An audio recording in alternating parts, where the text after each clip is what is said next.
Before we begin, please remember that this presentation is for informational and educational purposes only. I am not a career advisor or financial planner. The career paths, salary information, and opportunities discussed are based on publicly available data and industry trends, which can change over time. You should always conduct your own thorough research and consult with professional career and financial advisors before making any decisions based on the content of this video. Disclaimer: the content provided on this channel is for general informational and educational purposes only. It is not legal advice. I am not a licensed attorney. Viewing this content, commenting, or engaging in any communication with the creator of this channel does not create an attorney-client relationship, nor is any communication considered privileged or confidential. The law is complex and varies significantly by jurisdiction. The information presented may not be applicable in your specific state or country.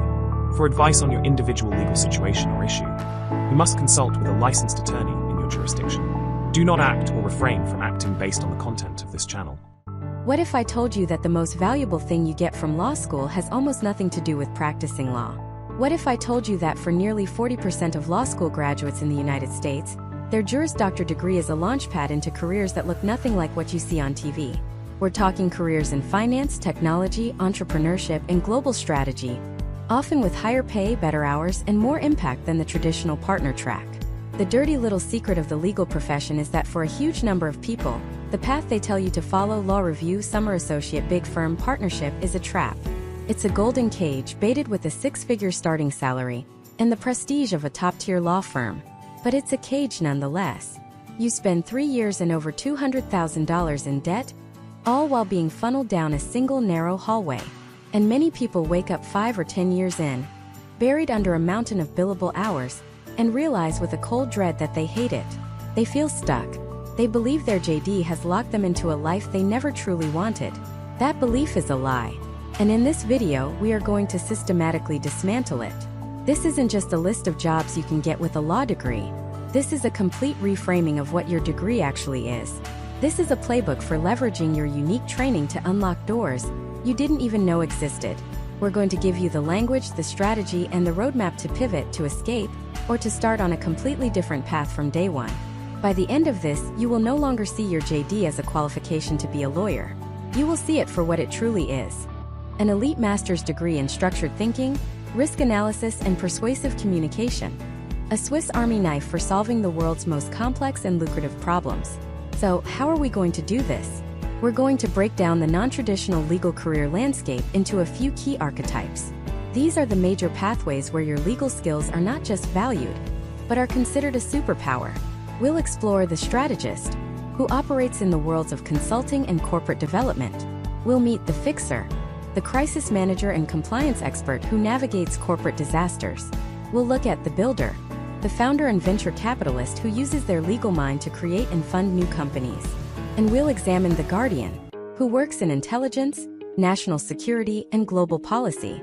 For each one, we'll break down what the job is, why your JD gives you an unfair advantage, how to get your foot in the door, and what the lifestyle and compensation really look like. Let's start with one of the most prestigious and financially rewarding pivots you can make: becoming the strategist. The first and most obvious home for this archetype is management consulting. Think McKinsey, Bain, Boston Consulting Group, the MBB firms. These are the companies that the world's biggest corporations pay millions of dollars to for advice on their toughest problems. Should we enter the European market? How do we restructure our company to survive a recession? Should we acquire our biggest competitor? These are billion-dollar questions, and they require a specific kind of mind to answer. Now you might be thinking, isn't that what MBAs are for?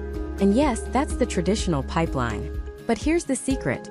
The core skill set of a top-tier consultant is almost identical to the core skill set of a top-tier law student. What do you do in law school? You're given a complex set of facts, a case. You learn to rapidly identify the key issue. You apply a structured framework, the law, to that issue. You analyze both sides of the argument, anticipate counterarguments, and build a logical, evidence-based case for a specific conclusion. You then have to communicate that conclusion clearly and persuasively. What does a management consultant do? They're given a complex set of facts, a business problem. They rapidly identify the key issue, or the problem statement. They apply a structured framework, like Porter's 5 forces or a profitability analysis, to that issue. They analyze data, weigh pros and cons, anticipate risks, and build a logical data-backed case for a specific recommendation. They then have to communicate that recommendation clearly and persuasively to a CEO. It's the exact same mental muscle, just applied to a different domain. Issue spotting, framework application, logical reasoning, and persuasive communication. You've been training for this for 3 years. You just called it IRAC. They call it a case study. Firms like McKinsey actively recruit JDs for this very reason. They know that someone who survived a torts class with a notoriously tough Socratic professor can think on their feet. They know that someone who has edited a law review article can sweat the details. They know that someone who has mastered the complexities of the Uniform Commercial Code can learn a new industry in a matter of weeks. Your JD is a signal that you are a rigorous, analytical, and resilient thinker. So, how do you make the jump? First, you have to target your application. These firms often have specific recruiting channels for advanced professional degrees, or APDs, which includes JDs, PhDs, and MDs. You're not competing with the 22-year-old undergraduate business majors. You're in a different pool. Second, you have to learn the language of business. You don't need a full MBA, but you need to understand basic concepts like revenue, costs, profit margins, and market share. You can learn this through online courses by reading the Wall Street Journal, and most importantly, by practicing case interviews.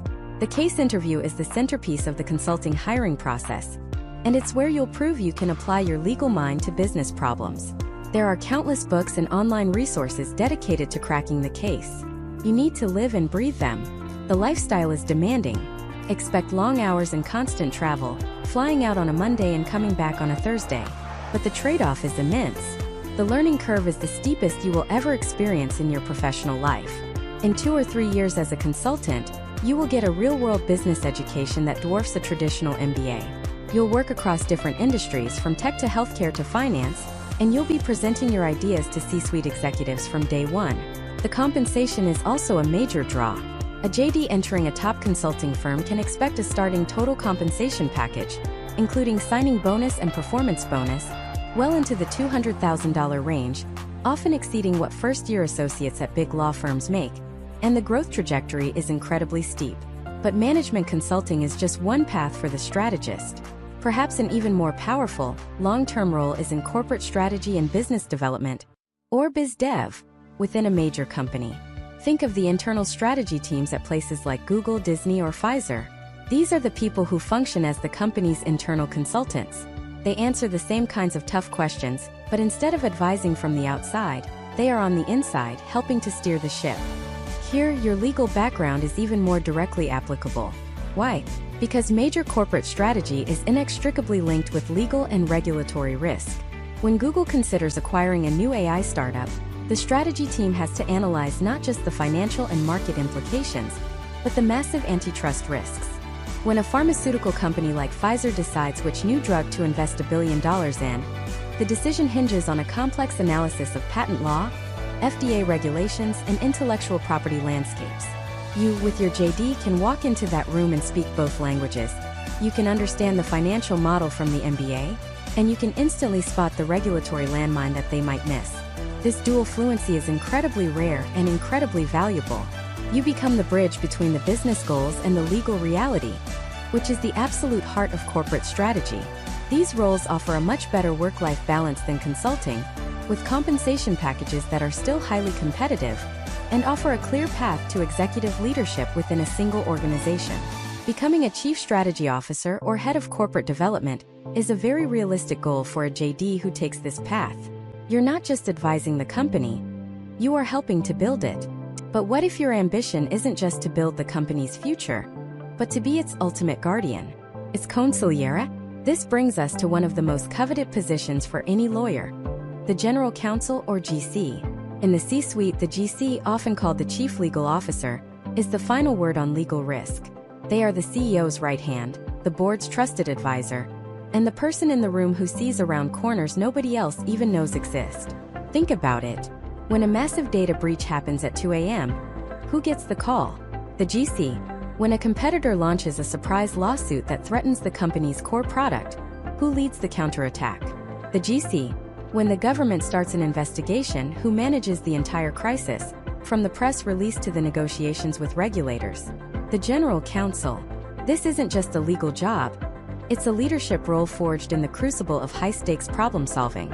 The path to becoming a GC typically starts in the trenches of a large law firm. You spend 5, 6, maybe 8 years handling complex litigation or major corporate deals for huge clients. You learn what excellence looks like, you build an incredible network, and most importantly, you develop an almost sixth sense for spotting issues. Then you make the leap in-house, often as a senior counsel or an associate general counsel. From there it's a climb. You have to prove you're more than just a good lawyer. You have to demonstrate business acumen. You have to understand the P&L sheet, the marketing strategy, the product roadmap. You have to be a business partner first and a lawyer second. The best GCs don't just say, no, that's too risky. They say, here's the risk, and here are 3 creative ways we can mitigate it to achieve our business goal. That subtle shift in mindset is everything. The compensation? It can be astronomical. A general counsel at a Fortune 500 company is easily clearing 7 figures, often with a significant portion in stock options and equity. You're not just an employee, you're an owner. And the influence is immense. You are shaping the ethical and legal fabric of a global organization. But the pressure is equally intense. You carry the weight of every legal and regulatory threat the company faces. It's a job for the calmest person in the room during a Category 5 hurricane. Now, closely related to the GC, but with a fascinatingly different focus, is the rise of the Chief Compliance Officer, or CCO. If the GC is the company's firefighter, the CCO is the architect who designs the fireproof building. This role exploded in importance after the financial scandals of the early 2000s and the wave of global regulations that followed. Companies realized it wasn't enough to just react to problems. They had to build systems to prevent them from ever happening. The CCO is the internal guardian of the company's integrity. Their entire world revolves around one question: are we doing things the right way? This goes far beyond just following the law. It's about creating a culture of ethics. A CCO in a global bank might be building systems to prevent money laundering.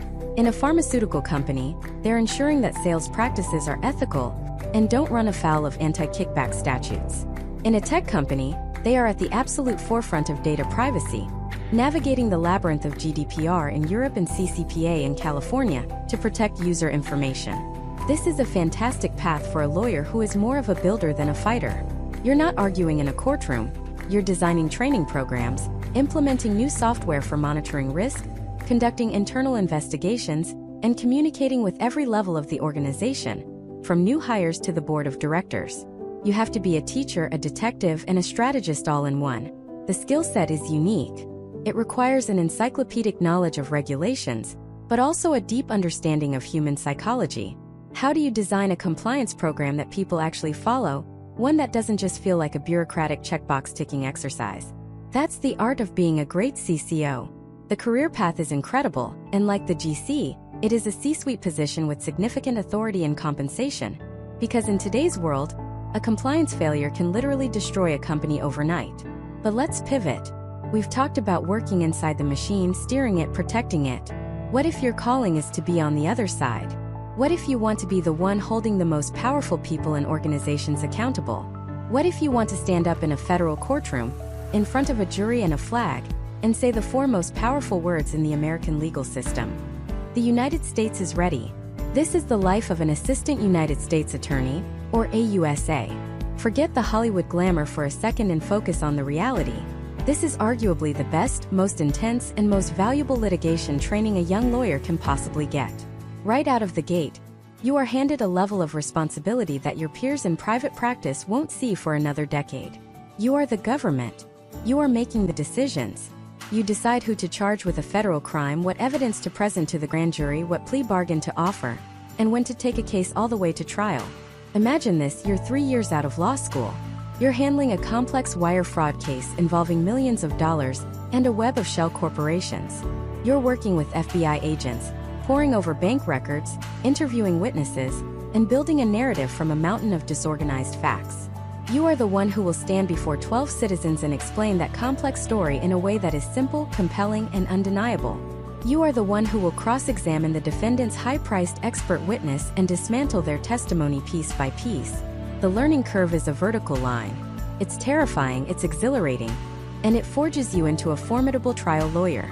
AUSAs work on everything from violent crime and drug trafficking rings to sophisticated white-collar crime like insider trading, public corruption, and healthcare fraud. The days are long, the pay is a fraction of what you'd make at a big law firm, and the emotional toll can be heavy. This is not a job you take for the money, it's a job you take for the mission. It's public service in its purest form. You are there to seek justice, to protect the community, and to vindicate the rule of law. And the exit opportunities? They are second to none. After spending 5 to 10 years as a federal prosecutor, the world is your oyster.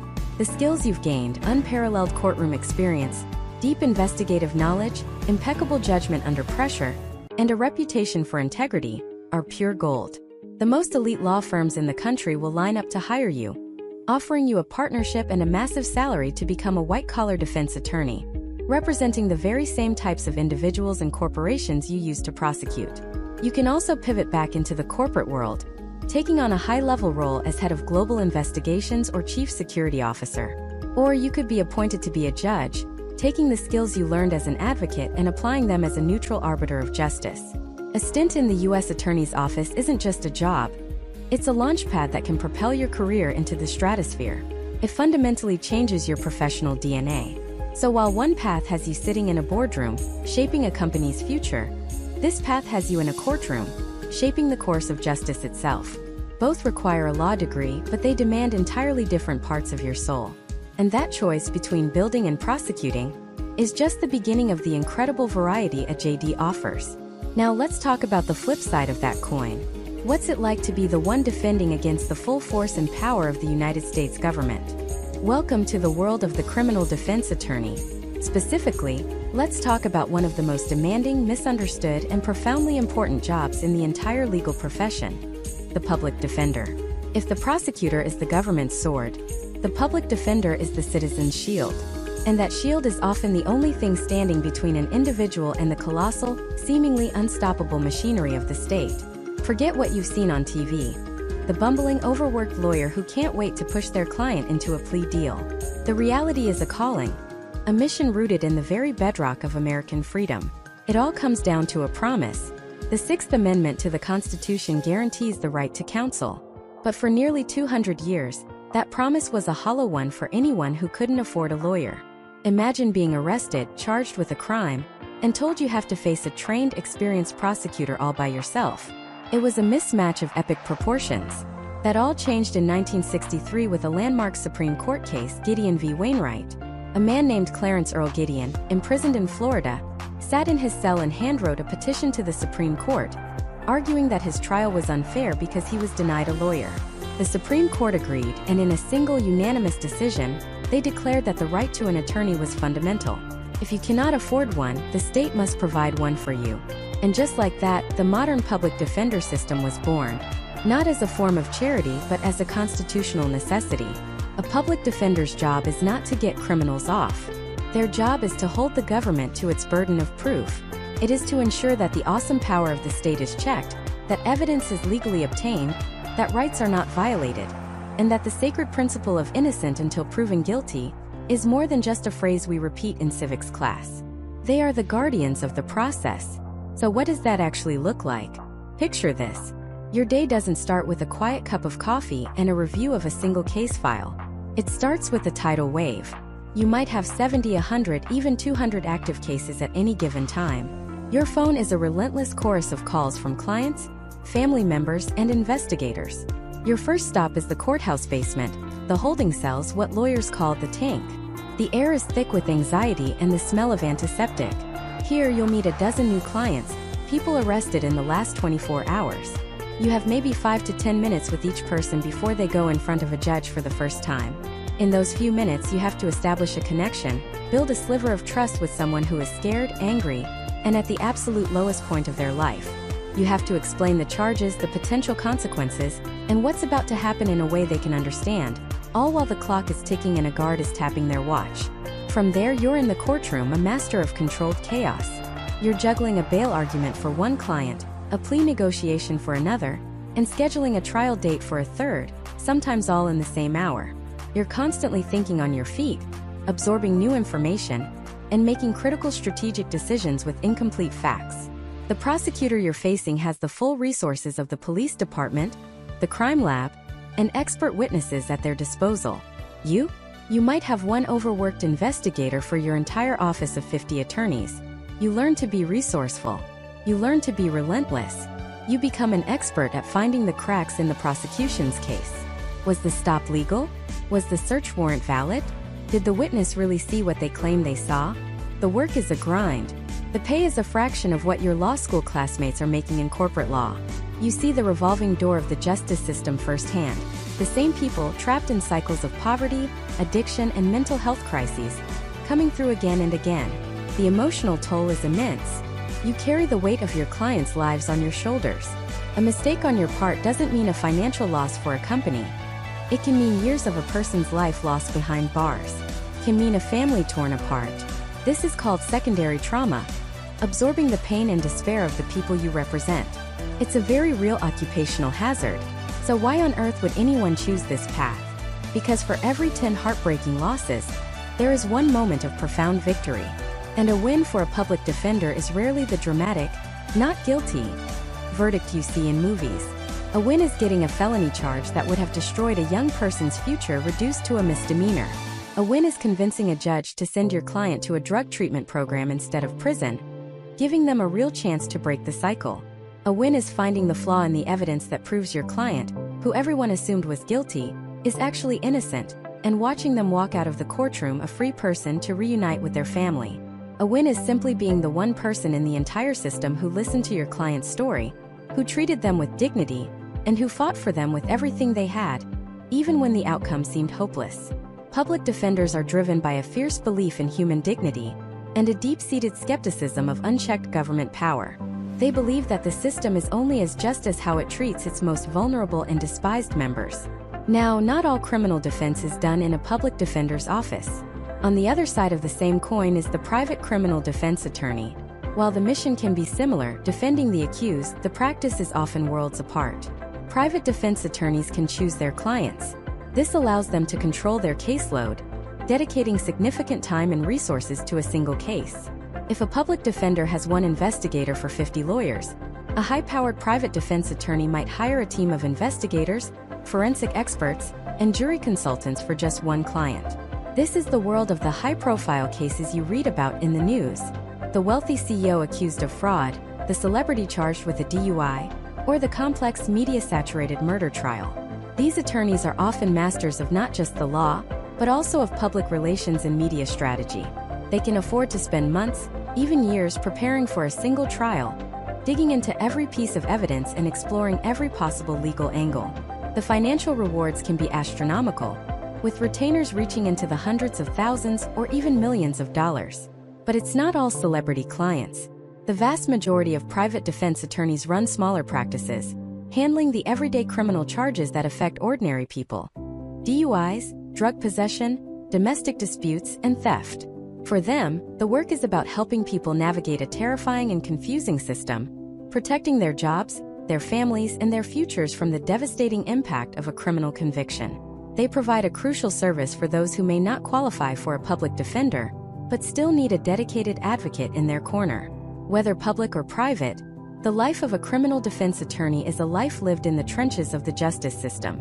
It requires a unique combination of intellectual rigor, emotional resilience, and a profound sense of empathy. It's about standing up for individuals against a system designed for efficiency, and reminding that system that behind every case file is a human being.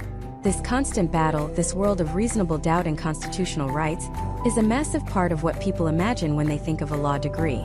But it's just one arena. What happens when the dispute isn't about freedom, but about fortune?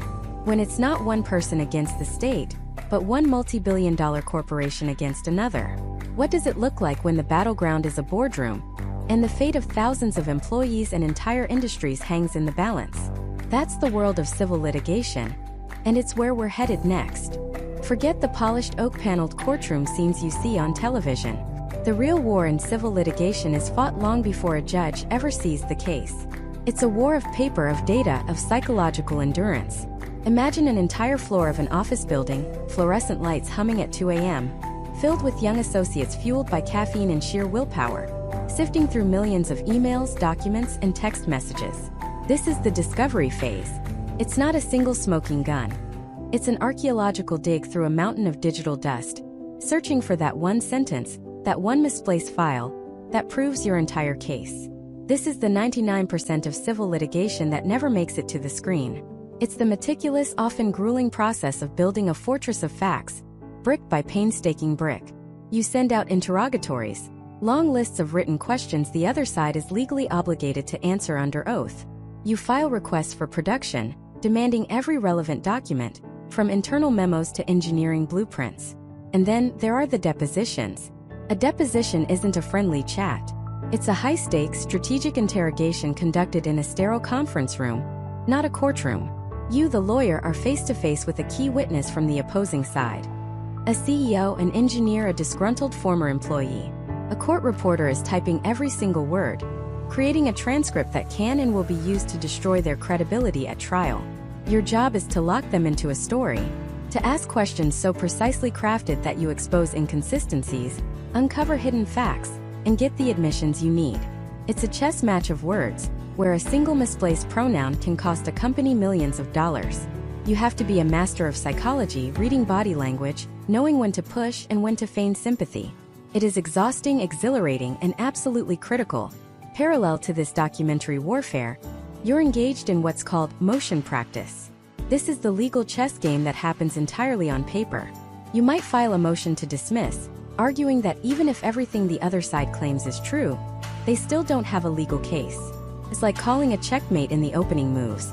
Or, after you've gathered your mountain of evidence and discovery, you file for summary judgment. This is the legal equivalent of a knockout punch. You go to the judge and say, "Your Honor, the facts are so overwhelmingly in our favor that no reasonable jury could possibly find for the other side. There's no need for a trial. We win. Right here, right now." Winning on summary judgment is the holy grail for a litigator. It saves the client millions in trial costs and solidifies your reputation as a formidable opponent. This is why over 95% of civil cases in the United States never actually go to trial. They settle. The entire brutal, expensive, and time-consuming process of discovery and motions is designed to do one thing: reveal the strengths and weaknesses of each side's case so they can realistically assess their chances of winning. A settlement isn't a sign of weakness. It's a calculated business decision.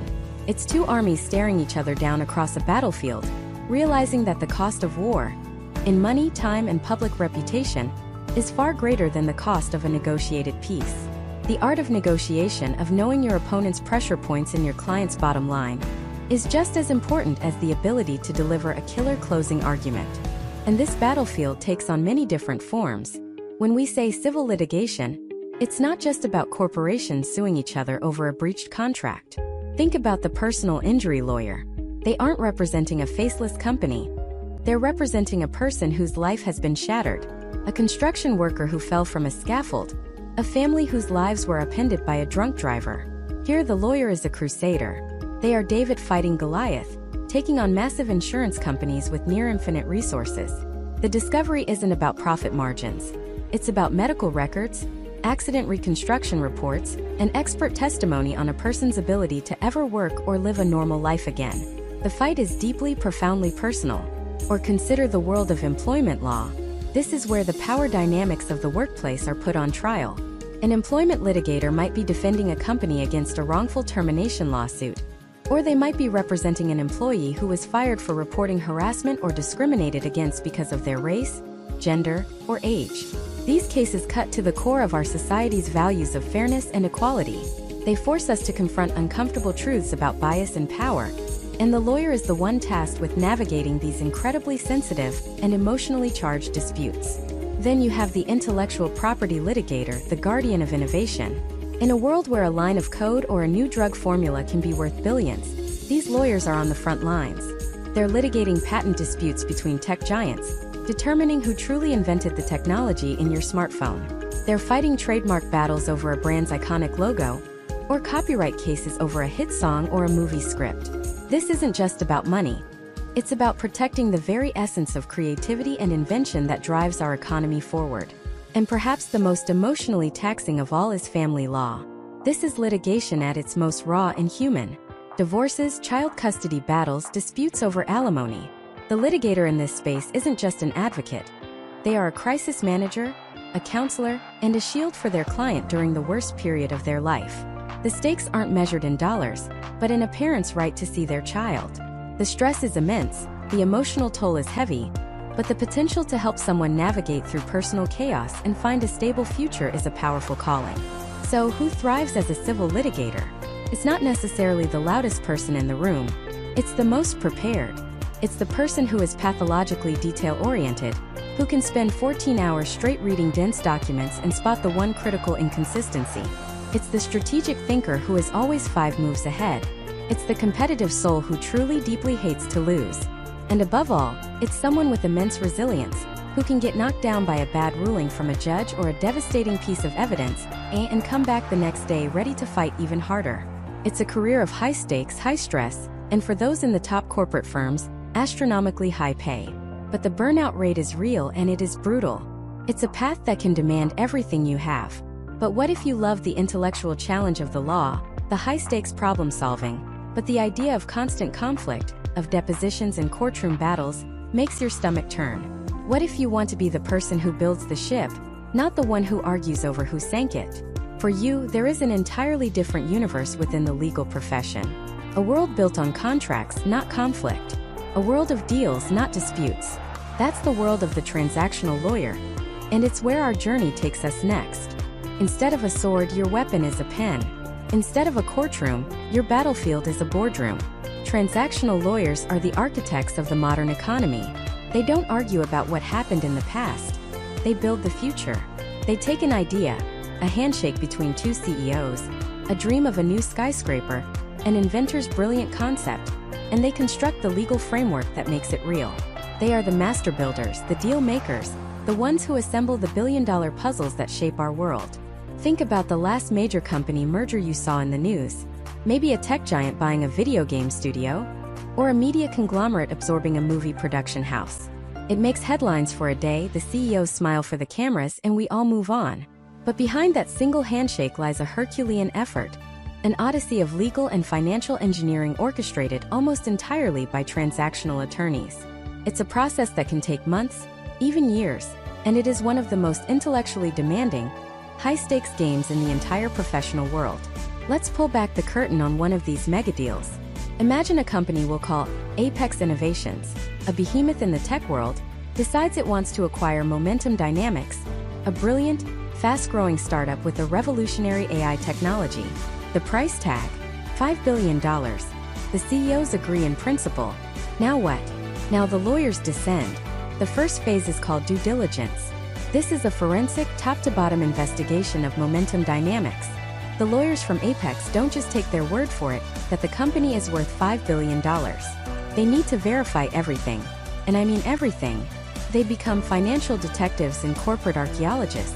They will read every single contract Momentum has ever signed, every lease for their office space, every employment agreement for their key engineers. They'll scrutinize their intellectual property, ensuring the patents for that revolutionary AI are rock solid and don't infringe on anyone else's.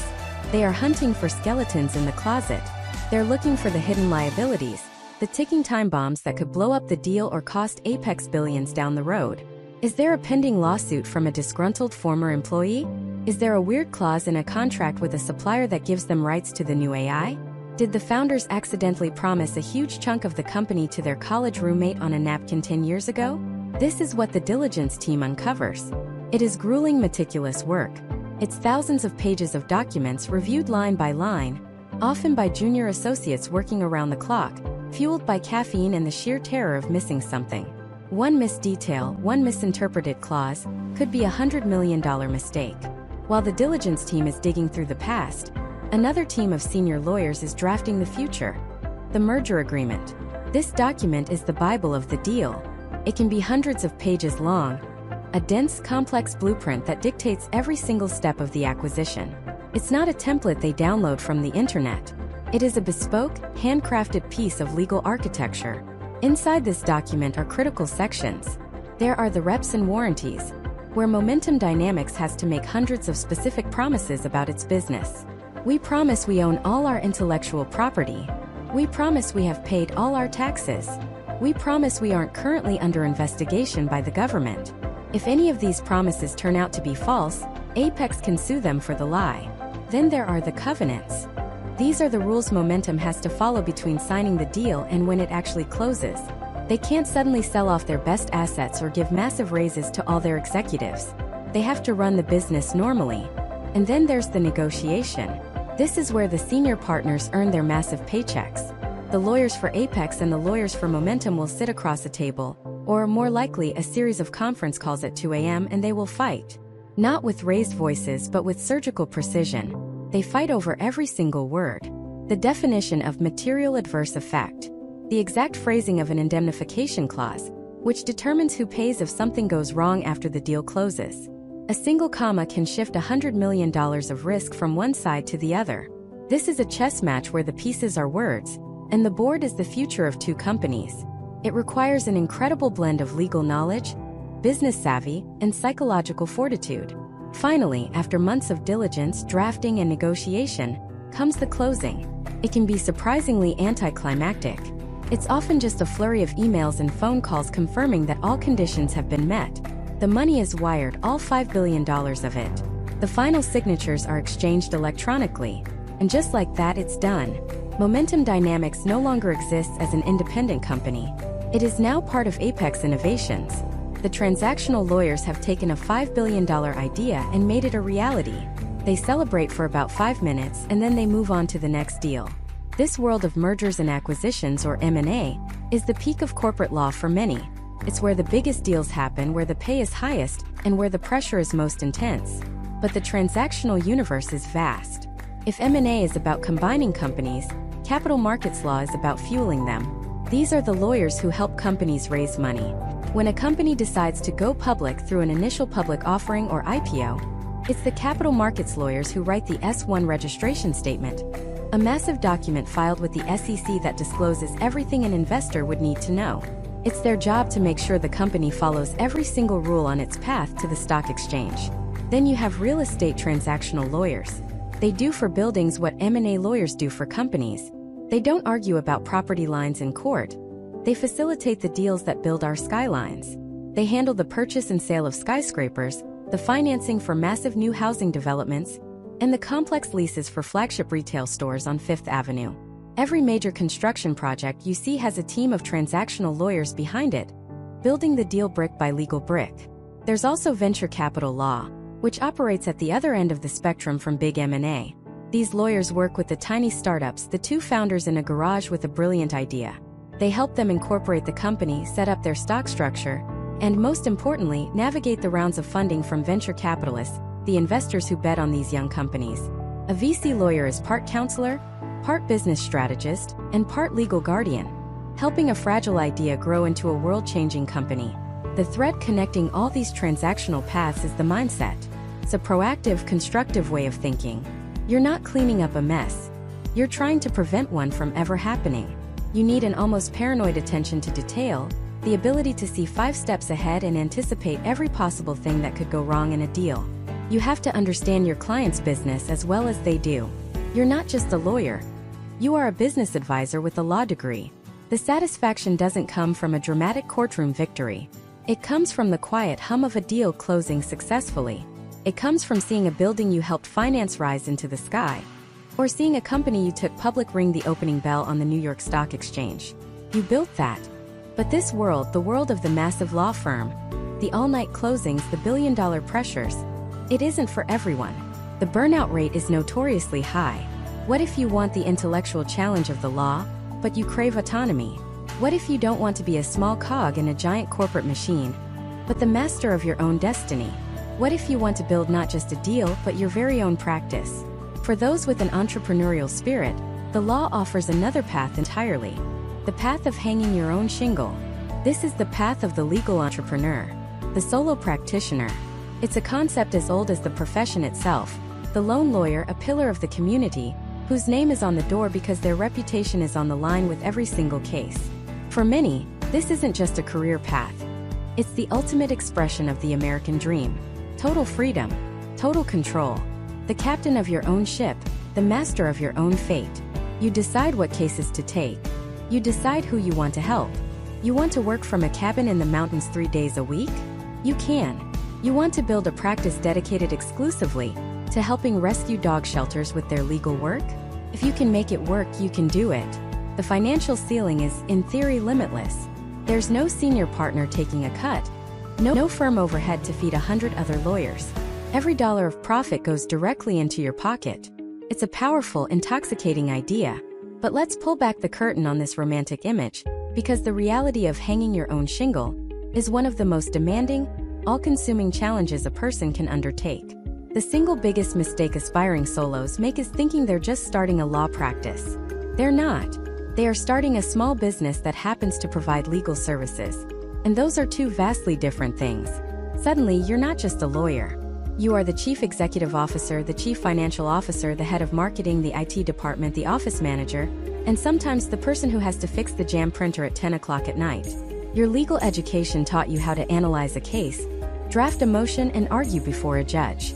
It taught you nothing about generating leads, creating a marketing funnel, understanding SEO for your website, managing payroll, negotiating an office lease, setting up a client trust account that won't get you disbarred, or choosing the right malpractice insurance. These aren't minor details. They are the lifeblood of your business.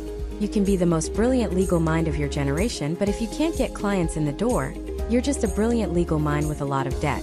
And getting clients, that's the great terror that keeps solo practitioners awake at night. In a big firm, a partner hands you a file. As a solo, you start with an empty desk and a phone that isn't ringing. You have to hustle. You have to network relentlessly, joining the Chamber of Commerce, the local bar association, community groups. You have to go to lunches you don't want to go to and make small talk with people you don't know, always listening for an opportunity or referral.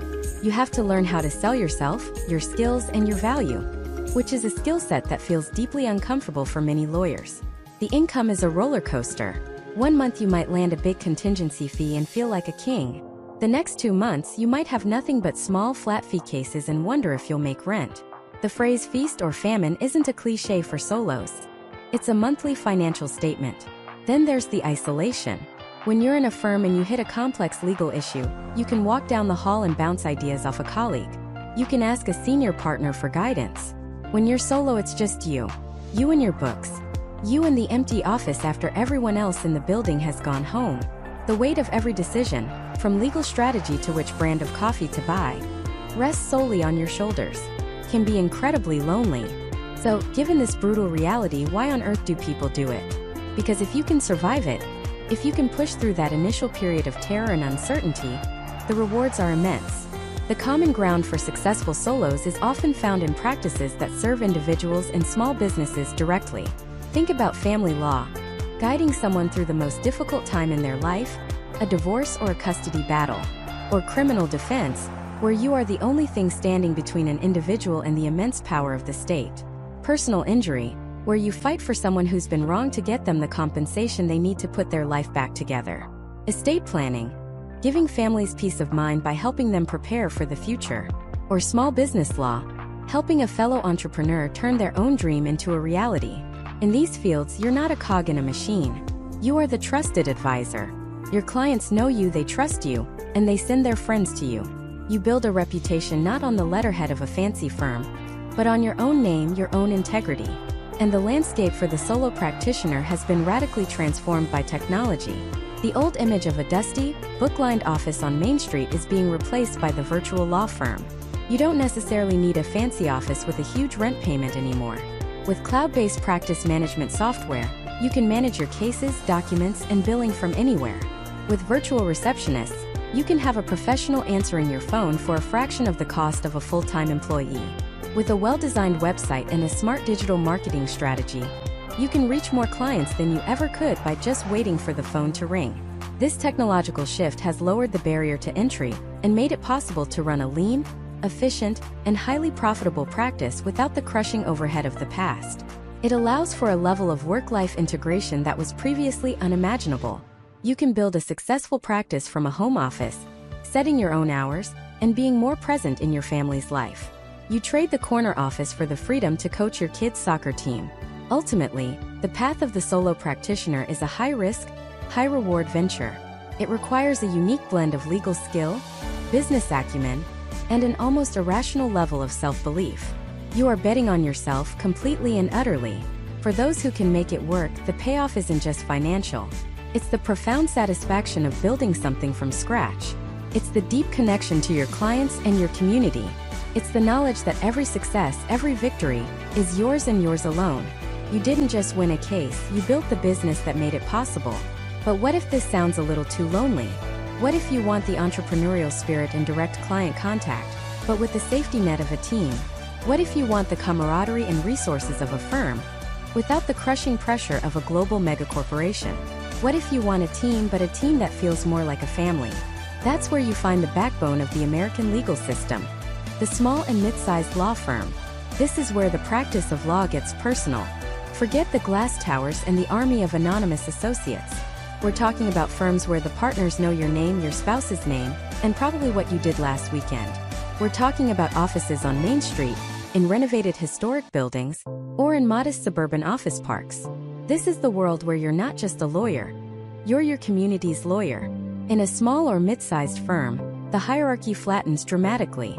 On day one, you might be sitting in a client meeting with the founding partner. You won't spend 2 years locked in a document review dungeon. Instead, you'll be thrown into the deep end. You'll be drafting motions, taking depositions, and maybe even speaking in court far earlier than your big law counterparts. The learning curve isn't a curve at all. It's a vertical wall. It's terrifying, it's exhilarating, and it's where you learn to actually be a lawyer fast. Your practice area won't be a tiny, hyper-specialized niche. Small firms, by necessity, are often generalists. One day you're helping a family with an estate plan, the next you're handling a real estate dispute for a local business, and by Friday you're advising on an employment issue. You become a legal Swiss Army knife. This breadth of experience is invaluable. It forces you to understand how different areas of law intersect, and makes you a more well-rounded, practical advisor. You're not just an expert in Section 365(b)(1) of the Bankruptcy Code. You're the person someone calls when they have a real-world problem that doesn't fit neatly into a box. The client relationships are fundamentally different. In big law, your client might be a faceless multinational corporation. In a small firm, your client is the owner of the local hardware store, the family that runs the diner down the street, the doctor whose practice is expanding.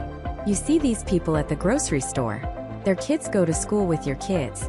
Their success is tangible, and it's directly tied to the quality of your work. When you help them win a case or close a deal, you are making a visible, immediate impact on your own community. There's a level of personal satisfaction in that which no seven-figure bonus can replicate. Now let's talk about the thing everyone wants to know about: the money and the lifestyle. No, you will not start at $215,000 a year. It's not going to happen. The starting salaries are significantly lower. But the financial story doesn't end there. The path to partnership is often much shorter and more transparent. In big law, making partner is like trying to win the lottery. In a small firm, if you work hard, show your value, and can bring in business, becoming a partner is a realistic and attainable goal, often within 5 to 7 years. And once you're a partner, your earning potential changes. Many smaller firms operate on an eat-what-you-kill model. You get a direct percentage of the business you bring in and the work you do. This transforms you from an employee into an entrepreneur. Your income is directly tied to your hustle.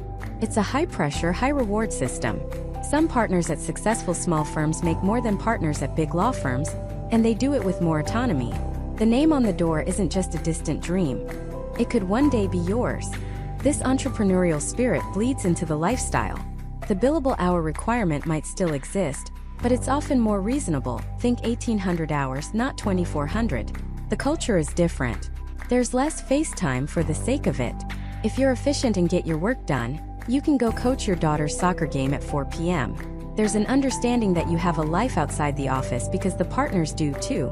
You have more control over your schedule, your workflow, and your destiny. This is the trade-off.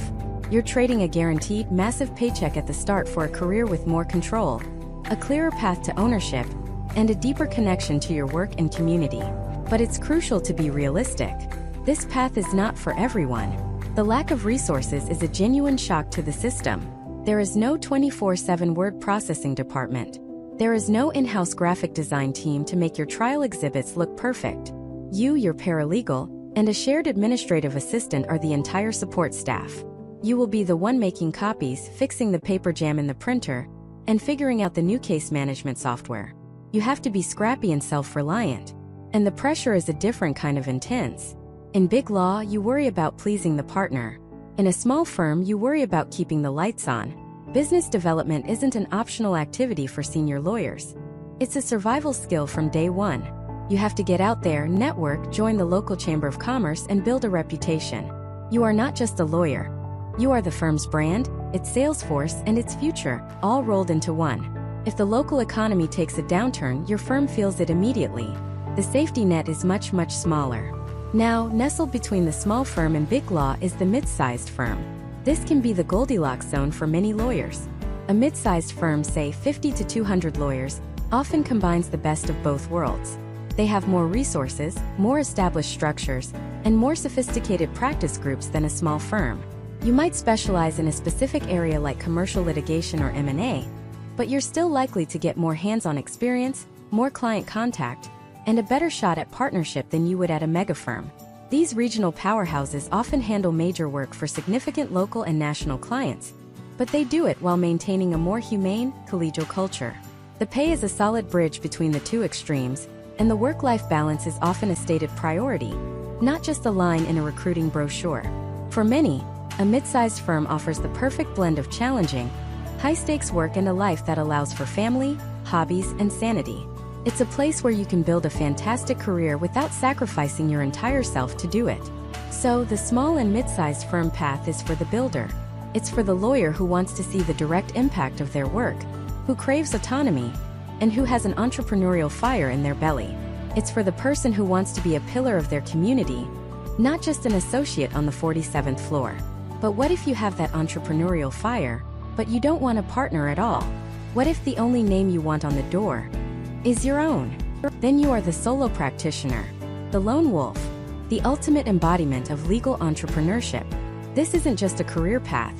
It's a declaration of independence. You're not just joining a firm. You are the firm. Every success, every failure, every dollar earned, every late night spent agonizing over a client's case, it all rests squarely on your shoulders. And for a certain type of person, that isn't a burden. It's rocket fuel. Let's shatter the Hollywood myth right now. The image of the crusading solo lawyer in a rumpled suit, taking on a corporate giant from a dusty, book-filled office, and winning on pure grit? It's a great movie, but it leaves out the 99% of the job that isn't in a courtroom. The reality of solo practice is that you are a business owner first, and a lawyer second. Let me say that again because it is the single most important lesson you will ever learn on this path. You are a business owner first and a lawyer second. You can be the most brilliant legal mind of your generation, a modern-day Clarence Darrow, but if you can't get clients in the door, you have a very expensive hobby, not a career. If you can't manage your cash flow, you'll be out of business before your first malpractice insurance premium is due. If you don't know how to market yourself, you'll be the best-kept secret in the legal community, which is another way of saying you'll be broke. So, what does this life actually look like? It looks like spending your morning drafting a complex motion for summary judgment, your lunch hour networking at a local chamber of commerce meeting, your afternoon meeting with a new client who found you on Google, your evening reconciling your firm's trust account, and your night wide awake in bed, wondering if you quoted that last flat fee too low. It's the highest of highs and the lowest of lows, often in the same day. The freedom is absolute. You decide what kind of law you want to practice. Family law, criminal defense, estate planning, small business formation, you pick your niche. You set your own hours. Want to take off a Tuesday afternoon to watch your kid's soccer game? You can. Want to work from a cabin in the mountains for a week? As long as you have Wi-Fi and meet your deadlines, you're the boss. You answer to no one but your clients in the state bar. You build your brand, your reputation, your legacy from the ground up, brick by painful, glorious brick. But the responsibility is just as absolute. There's no partner down the hall to bounce an idea off of. There's no IT department to call when your printer jams 10 minutes before a filing deadline.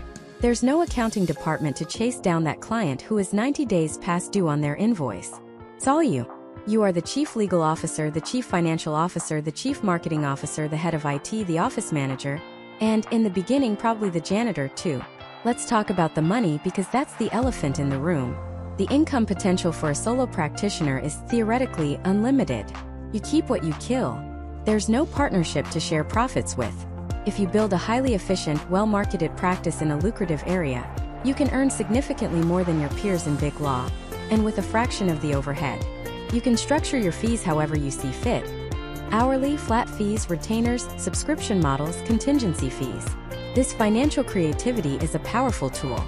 However, the financial risk is terrifying. The first few years are often brutally lean. You're not just covering your own salary. You're covering every single expense. Malpractice insurance, which is non-negotiable, can cost thousands of dollars a year. Subscriptions to legal research databases like Westlaw or LexisNexis can be another $10,000 or more. You need case management software, billing software, a professional website, marketing materials, office space, even a virtual one costs money, bar dues, continuing education credits. The list goes on and on before you've earned a single dollar. Many solo practitioners go into debt to launch their firms, betting on themselves to make it work. It's a high-stakes gamble. So who thrives here? The hustler, the self-starter, the person who is pathologically organized and relentlessly resourceful. You have to be comfortable with uncertainty and have a stomach for risk. You have to genuinely enjoy the business of law, not just the practice of it.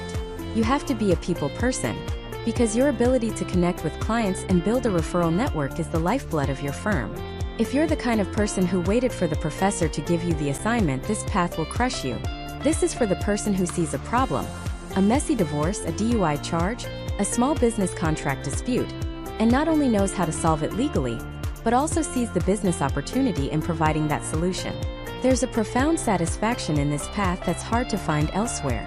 When you help a client, a real person with a real problem, and you see the relief on their face, you know that you and you alone made that happen. You didn't just contribute to a case file. You changed a life. You built a business that feeds your family from nothing but your brain, your law license, and your sheer force of will. That is a feeling of accomplishment that no six-figure bonus from a faceless corporation can ever replicate. The solo practitioner embodies the purest form of what it means to be a lawyer, an advocate, and a counselor. But in building that practice, in learning how to market, how to sell, how to manage finances, how to leverage technology, you develop a second, equally powerful skill set. You become an expert business operator. And this opens a door that many lawyers don't even know exists. It leads to a world where the law degree isn't the end-all be-all, but a powerful foundation for something else entirely. What happens when you take that legal mind, that understanding of risk and structure, and combine it with the raw, scrappy, innovative spirit of a tech startup? What if you decide the most impactful thing you can do isn't to practice law, but to change how law is practiced for everyone? This is the world of legal tech, the intersection of law, technology, and entrepreneurship. It's one of the fastest growing, most disruptive, and for a certain type of legal mind, most exciting fields you can possibly enter. Because here you're not just playing the game, you're redesigning the entire board. For over a century, the practice of law looked, well, pretty much the same. It was rooms filled with books. It was stacks of paper reaching the ceiling. It was armies of junior associates spending thousands of billable hours in a basement, manually reading through boxes and boxes of documents, their eyes glazing over, looking for one single critical email. This process, called discovery, could cost a client millions of dollars before a case even got close to a courtroom. The whole industry was built on a model of inefficiency, where time equaled money, so the more time something took, the more a law firm could bill. It was slow, it was opaque, and it was astronomically expensive, locking millions of people and small businesses out of the legal system entirely. Then the internet happened, data exploded, and a new generation of lawyers, people who grew up as digital natives, stood in the middle of these paper-filled offices and thought, this is insane. There has to be a better way. The JD-turned-entrepreneur is the person who doesn't just complain about the problem. They build the solution. They see the billable hour model and create subscription-based legal services. They see the soul-crushing document review process and build an artificial intelligence platform that can analyze millions of documents in a few hours, with more accuracy than a human for a fraction of the cost. They see the confusing, jargon-filled legal forms that intimidate everyday people, and build a simple TurboTax-style web application that helps someone create a legally sound will or incorporate their small business for $100. This isn't just about making lawyers' lives easier. It's a fundamental rewiring of the entire legal industry. Think about the different arenas. There's e-discovery, the $80 billion a year beast. Instead of humans reading emails, you have JDs helping to train algorithms on concepts like relevance and privilege, teaching a machine to think like a lawyer to find that one smoking gun email in a sea of terabytes. There's practice management software. For the longest time, law firms were run on spreadsheets and yellow legal pads. Now you have JDs designing cloud-based platforms that handle everything for a law practice: client intake, case files, document management, billing, and accounting. They're building the Salesforce or the Shopify for law firms, bringing modern business efficiency to a profession stuck in the past. Then you have the really futuristic stuff: contract lifecycle management. Major corporations live and die by their contracts. They have hundreds of thousands of them. A JD entrepreneur looks at this and says, "Why is a highly paid attorney spending hours reading a standard sales agreement just to change the jurisdiction clause?" So they build AI that can read, understand, and even negotiate contracts. It can flag risky clauses, ensure compliance across an entire portfolio, and automatically alert a legal team when a contract is about to expire. They are automating the very bread and butter of corporate law. And perhaps most importantly, there's the access to justice movement. This is where legal tech gets its soul. These are the entrepreneurs who are tackling the massive justice gap in America, where over 80% of low-income individuals can't afford legal help. They're building platforms that connect people with pro bono lawyers, apps that help tenants fight illegal evictions, and tools that guide victims of domestic violence through the process of getting a restraining order. They are using technology to scale justice itself. Now you might be thinking, don't you need to be a coder? A tech genius? And while that helps, the secret weapon in this entire industry isn't the code. It's the law degree. It's your Juris Doctor that gives you the ultimate, unfair advantage. First, you have unparalleled subject matter expertise. You've lived the pain. You understand the workflow of a litigator, the pressures on an in-house counsel, the ethical obligations a lawyer has to their client. You speak the language. When you walk into a room to sell your product to a major law firm, you're not just a salesperson, you're a peer. You have instant credibility that a Stanford MBA with a cool app could only dream of. Second, law school trained you to be the world's best issue spotter. That's all product development is: spotting a customer's issue and designing a solution. Your brain has been rewired to see risk, to anticipate problems, and to think in structured logical systems. This is the exact skill set needed to design a piece of software that has to be airtight, reliable, and compliant with a web of complex regulations. And that's the third piece: you understand the regulatory maze. You know about client confidentiality. You understand the rules of civil procedure. You know that any software dealing with client data has to be unbelievably secure. A founder without a legal background has to hire expensive lawyers to navigate this. You are the lawyer. You can build compliance and ethics directly into the DNA of your product from day one. Imagine this story. A young associate, let's call her Maya, is working at a big firm in New York. She's brilliant, she's dedicated, but she's burning out. Her life is a cycle of 200-page documents, meticulous manual redactions, and endless mind-numbing diligence. One night at 3 a.m., staring at a mountain of paperwork for a merger, she realizes that 90% of her work could be done by a smart search function. It's a repetitive, pattern-based task. An idea sparks. She spends her weekends not brunching, but learning about machine learning on YouTube. She starts sketching out a user interface on the back of a legal pad. Her colleagues think she's crazy when she starts talking about it. Her parents are terrified when she tells them she's thinking of leaving her safe, prestigious, high-paying job. But the idea won't let her go. She takes the leap. She cashes out her 401k, finds a technical co-founder on a message board, and they spend a year working out of a tiny apartment, fueled by cheap coffee and a burning conviction that they can fix this broken process. They get rejected by 20 venture capitalists who say, the legal market is too slow to adopt new tech. But the 21st says yes. Fast forward 5 years. Maya's company now employs 100 people. Her software is used by half the top law firms in the country, including her old one. Her AI tool has saved clients hundreds of millions of dollars in legal fees and freed up thousands of young associates from the drudgery she once faced, allowing them to focus on more meaningful, strategic legal work. Maya didn't just leave the law. She scaled her legal mind. She took her single brain and multiplied its impact 10,000-fold.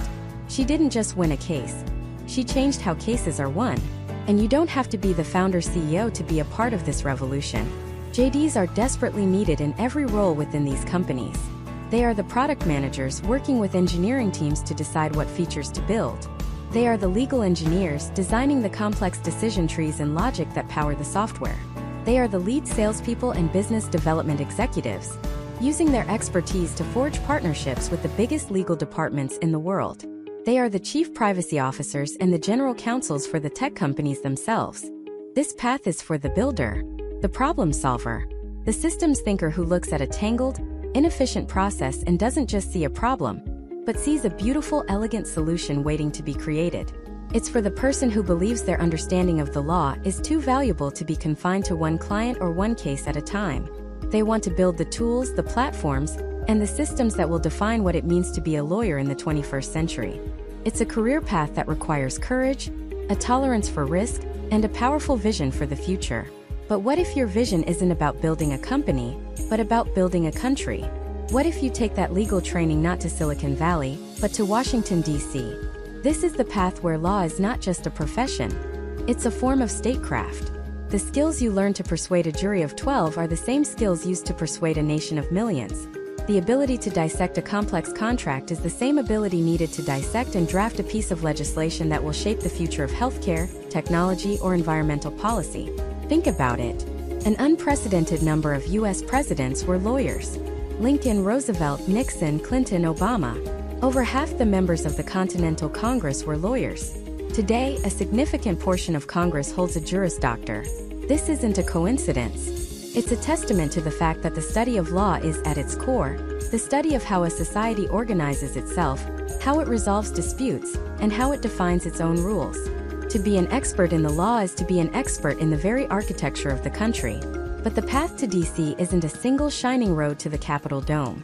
It's a sprawling, intricate network of roles, each with a different kind of power and a different kind of impact. The most visible, of course, is elected office. From City Council to the State Senate to the U.S. House of Representatives. Here, your legal training is your superpower. When a debate erupts on the floor about the constitutionality of a proposed bill, you're not just offering an opinion, you're offering an expert analysis. You understand statutory interpretation, legislative intent, and the potential for judicial review. You can draft an amendment on the fly that closes a loophole your non-lawyer colleagues might never have seen. You're not just playing the game. You understand the rulebook on a molecular level.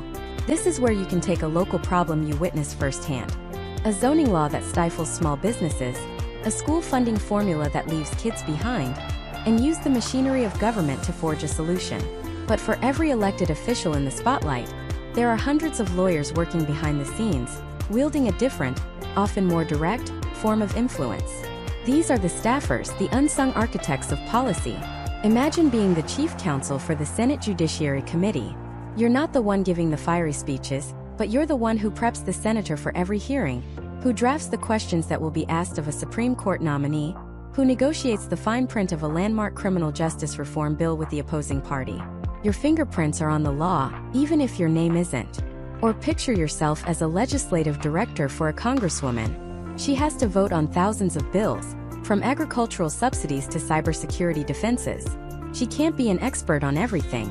You are her expert. You and your team analyze the legislation, meet with lobbyists and advocates, write the memos that distill hundreds of pages of legalese into a clear recommendation, and draft the talking points she'll use to defend her vote on national television. In this world, your client is your boss, but your ultimate responsibility is to the millions of constituents she represents. It's a high-pressure, high-stakes environment where a single misplaced comma in a bill you helped write could have billion-dollar consequences. Beyond Capitol Hill, the vast expanse of the executive branch is run by lawyers. Every federal agency is a world unto itself, a kingdom of regulations and enforcement actions, and each needs its own army of legal minds. The most famous is the Department of Justice, the largest law firm in the world. As an assistant United States attorney, you aren't just representing a corporation or an individual. You are representing the people of the United States. One day you could be prosecuting a complex white-collar fraud case involving international shell corporations, the next you could be taking down a violent drug cartel, and the next you could be arguing a civil rights case to ensure voting access for all citizens. It's a role that carries an immense weight of responsibility, the power to take away someone's liberty, and the duty to see that justice is done. But it doesn't stop there. Are you passionate about international relations? The State Department has lawyers negotiating treaties and navigating the complex web of international law. Worried about climate change? The Environmental Protection Agency has lawyers writing the regulations that limit pollution and holding corporations accountable when they break them. Fascinated by the intersection of finance and technology? The Securities and Exchange Commission has lawyers on the front lines, policing Wall Street and grappling with the legal implications of cryptocurrency. In these roles, you are not just reacting to the law, you are creating it.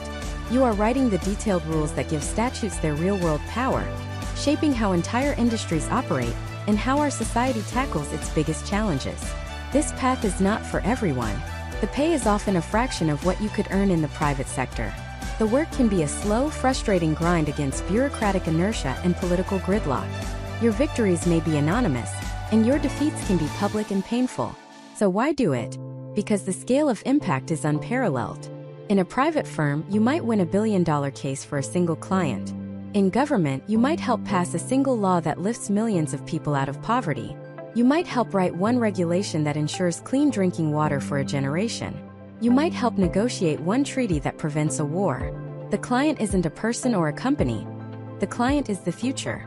It's a calling for those who believe that the law can be more than just a tool for resolving private disputes, that it can be a lever for moving the world. And so we arrive at the end of our journey. Over these 10 parts, we've walked through the gleaming towers of big law and the trenches of public defense. We've explored the high-stakes world of in-house counsel and the creative chaos of the legal entrepreneur. We've seen how a law degree can make you a deal-maker, a storyteller, a protector, and a builder. We've seen that a Juris Doctor is not a life sentence to a single career. It is a passport. It grants you access to almost any industry, any field, any problem you want to solve. It doesn't give you the answers, but it gives you a framework for finding them. It teaches you to think critically, to write with precision, to speak with persuasion, and to see the hidden structures of power and logic that underpin everything in our society. The question you should be asking yourself is not, what job can I get with a law degree? The real question is, what kind of problem do I want to spend my life solving? Do you want to solve the problem of injustice for the wrongfully accused? There's a path for that. Do you want to solve the problem of how to get a revolutionary new technology into the hands of millions? There's a path for that. Do you want to solve the problem of protecting our planet, structuring our economy, or defending our national security? There are paths for all of them. Your legal education is the toolkit. It's a powerful, versatile, and valuable set of skills that you will carry with you for the rest of your life, no matter where you go. The law is a force. It can be used to build empires or to protect the powerless. It can be used to create wealth or to create justice.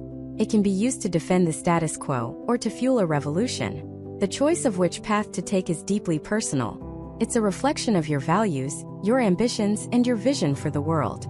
But know this, whatever you choose, you will be equipped. You will be ready. The law is the operating system of our civilization. And you, with this degree, are one of its potential architects. The only question left is, what will you build?